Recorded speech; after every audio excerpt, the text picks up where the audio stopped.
your body acts like a subtle antenna, picking up these changes and charges which are happening in our field of existence. If your system is not geared for this,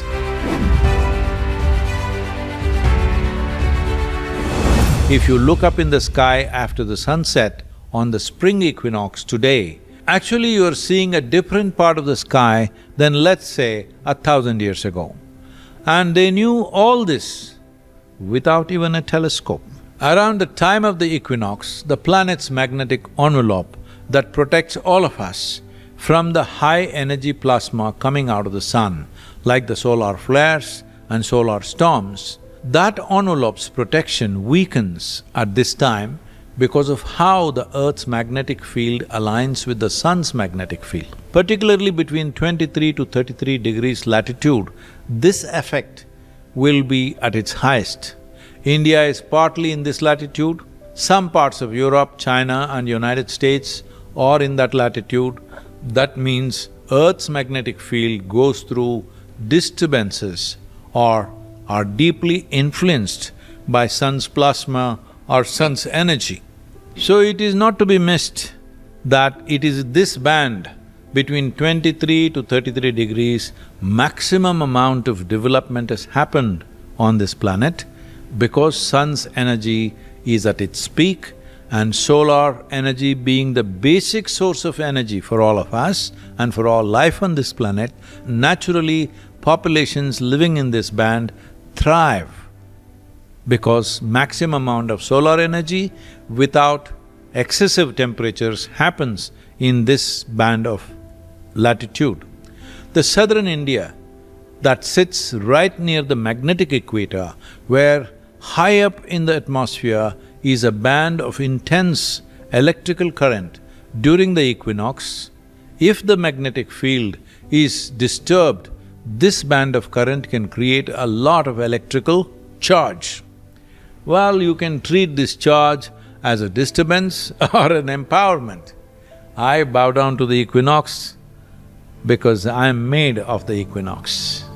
My life, if I can call it my life, because everything that I was before the 1982 autumnal equinox, before that who I was, that me evaporated on that day. And I am a child of equinox, so I cannot emphasize it more. Everything is around equinox for me.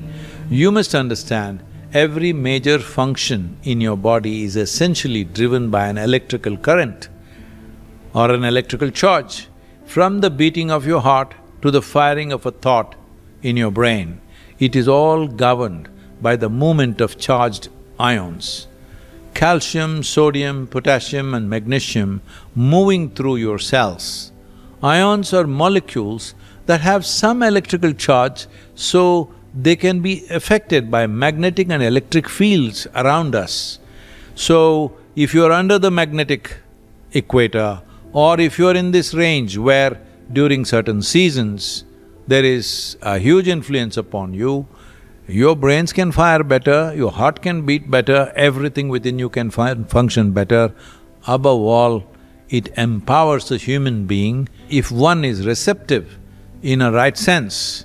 When the Earth's atmospheric electric fields are fluctuating so wildly, your body acts like a subtle antenna, picking up these changes and charges which are happening in our field of existence.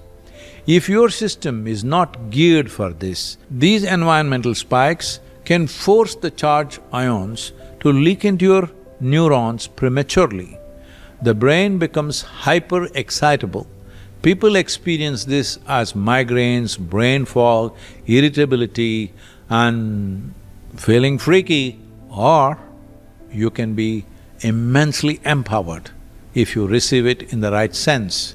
The yogic system is a system of geometry or aligning your geometry to the larger geometry of creation. If that is done, the natural phenomena of plasma, the solar plasma and electrical charges around us, all of this can become life-enhancing. You know, people are always talking about how they're not in the right mood today.